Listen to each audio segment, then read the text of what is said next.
గుంటూరు జిల్లా మంగళగిరిలో 13 ఏళ్ల మైనర్ బాలికపై సామూహిక అత్యాచారం చేసిన ఘటనలో 4 నిందితులను పోలీసులు అరెస్ట్ చేశారు.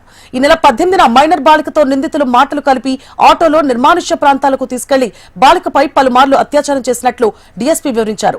బాలిక కేకలు వేయడంతో స్థానికులు ఆమెను రక్షించారన్నారు. బాలిక ఫిర్యాదు మేరకు పోలీసులు ముమ్మర చర్యలు చేపట్టగా నిందితులను మంగళగిరి డాన్ బాస్కో స్కూల్ సమీపంలో అరెస్ట్ చేసినట్లు పోలీసులు తెలిపారు. నిందితులపై పోక్సో కేసు నమోదు చేసినట్లు మంగళగిరి డీఎస్పీ మురళీకృష్ణ వెల్లడించారు.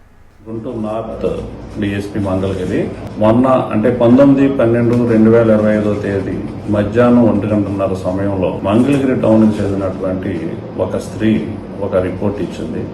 ఆ రిపోర్ట్లోని అంశాలను బట్టి తన మైనర్ కుమార్తెపై 18వ తారీఖు రాత్రి 10:10:30 గంటల సమయంలో రైల్వే స్టేషన్ నుండి ఒక 3 వ్యక్తులు ఆమెని తీసుకెళ్లి ఆమెపై అత్యాచారానికి పాల్పడినట్లుగా ఉంటుంది.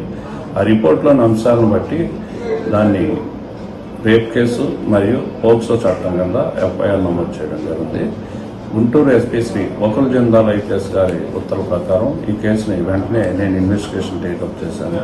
ఇన్వెస్టిగేషన్లో భాగంగా ఆ మైనర్ బాలికని ఎయిమ్స్ ఆసుపత్రికి వైద్య పరీక్ష నిమిత్తం వెంటనే పంపించాము. అలాగే ఈ కేసులో దర్యాప్తులో తేలిన ప్రకారం ఈ కేసులో 4 ముద్దాయిల్ని ఐడెంటిఫై చేశాము. అందులో షేక్ కాదర్ బాషా, షేక్ కమల్ సాహెబ్ వీళ్ళిద్దరూ కూడా తాడేపల్లి, వీళ్ళిద్దరూ తండ్రి కొడుకులు. షేక్ కాదర్ బాషా డ్రైవర్గా పనిచేస్తాడు, షేక్ కమల్ తన కొడుకు ఎలక్ట్రీషియన్గా పనిచేస్తాడు. అలాగే మిగిలిన ఇద్దరు కూడా షేక్ సలీం, షేక్ రబ్బానీ వీళ్ళిద్దరూ కూడా డ్రైవర్లు, విజయవాడ ఉన్న ఏరియాలో ఉంటారు.